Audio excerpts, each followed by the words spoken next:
Salajengna wa amma salah satu. Wa amma salah satu jeung anapun ari anu tilu. Alati anu ba'dahu dina sabada jima. Pa awaluha mangka ari anu kahijina itu lati.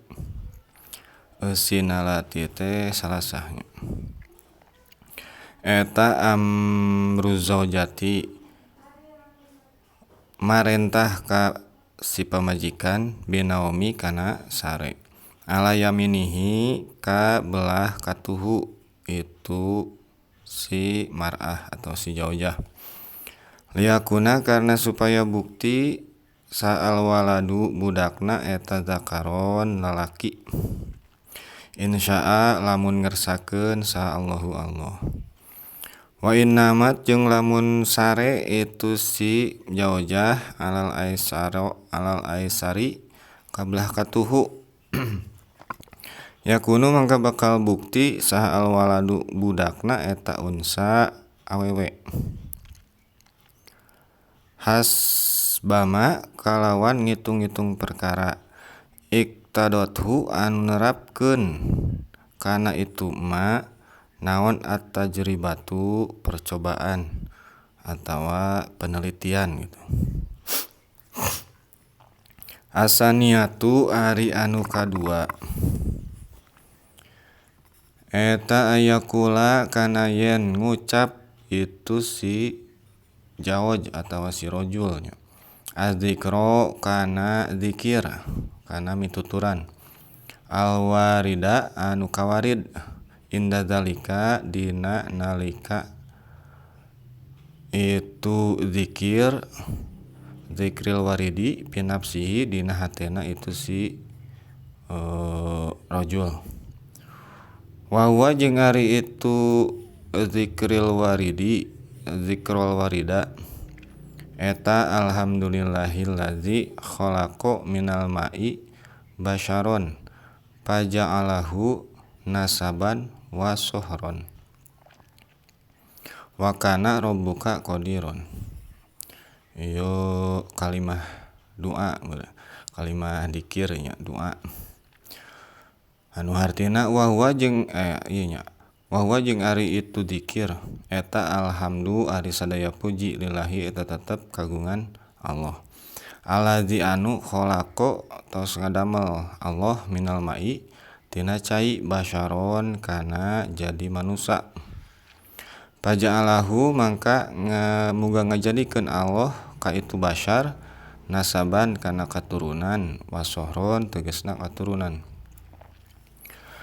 Wa kana jeung bukti saharo buka pangeran anjeun eta qadiron anu maha kawasa. Oh sagitulah lah.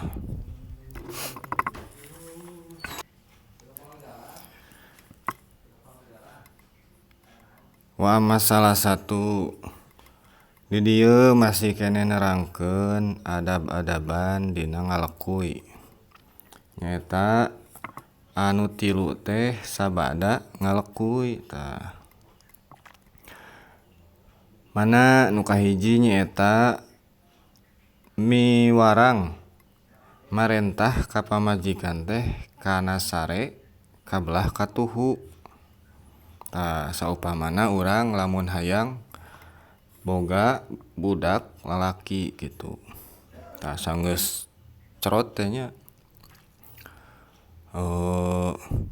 antep heula lalaki ayeuna nangkarak ngalungsar se tah pamajikan we tah tuh nangkarak ayo ngagolerna bari ieu kabelah katuhu gitu nyangigir kabelah katuhu supaya lamun saupamana hayang boga budak lalaki insyaallah lamun kersa nyaeta mah ku jalan syariat kitu nya angger ari nu ngersakeun mah Allah taala gitu.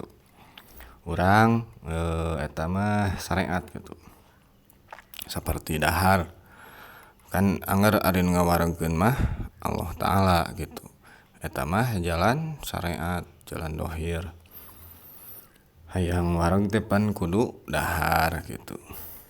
Tah ieu ge siga kitu lah. Sapamana urang hayang boga budak lalaki sok saenggeus cerot tah saenggeus cerot si awewena sina nyang hareup kabelah katuhu nyangigir gitu bari ngagoler. Tah malahan kan pernah ningali meureun dina reel gitu dina medsos. Aya nu nerangkeun pan bidan oge ceuk medis teh. Jadi lamun hayang boga budak laki tah sarua nya nyang hareup ka nyangigir ka katuhu gitu. Eta penjelasan ceuk medisna mah kurang nyaho nya ngan pernah ningali itu ngadenge penjelasan ti bidan gitu. Wa inamat jeung lamun sare si zawjah alal aisari kabelah katuhu yakunu bakal bukti budakna teh eta nu eta awewe.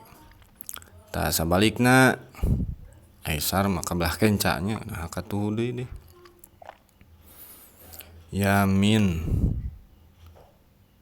Yamin kenca aisaro katuhu duanana ieu teh malaweung ya. Kenca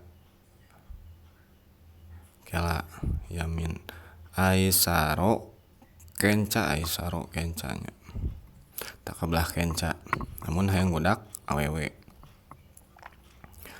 Kalawan ngita ieu teh menurut ieu teh hasil tina percobaan atawa penelitian ulama ahli perlekuyan gitu. Nah, menang penelitian gitu. Ceuk medis ge sarua gitu. Tatuluy ayakula adzikra alwarida inda dzalika fi nafsihi. Jadi tuluy maca tah si rajul si lalaki teh kana dikir macanya. Maca dikir anu geus kawarid dina nalika dikir jadi dina hatena nya saenggeus ayeuna crot teh pan ngalulungsar cape nya blek ngagoler gitu. Tah dina hatena teh si lalaki sok ngucap alhamdulillahilladzi khalaqa minal ma'i basyaron faja'alahu nasaban wa sohron wa kana rabbuka qadiron. Tah ieu kecap doa gitu nya doa. Ieu adab-adaban saenggeus ngalekuy gitu. Dina hate Kantun as-salisatu wallahu a'lam bishawab.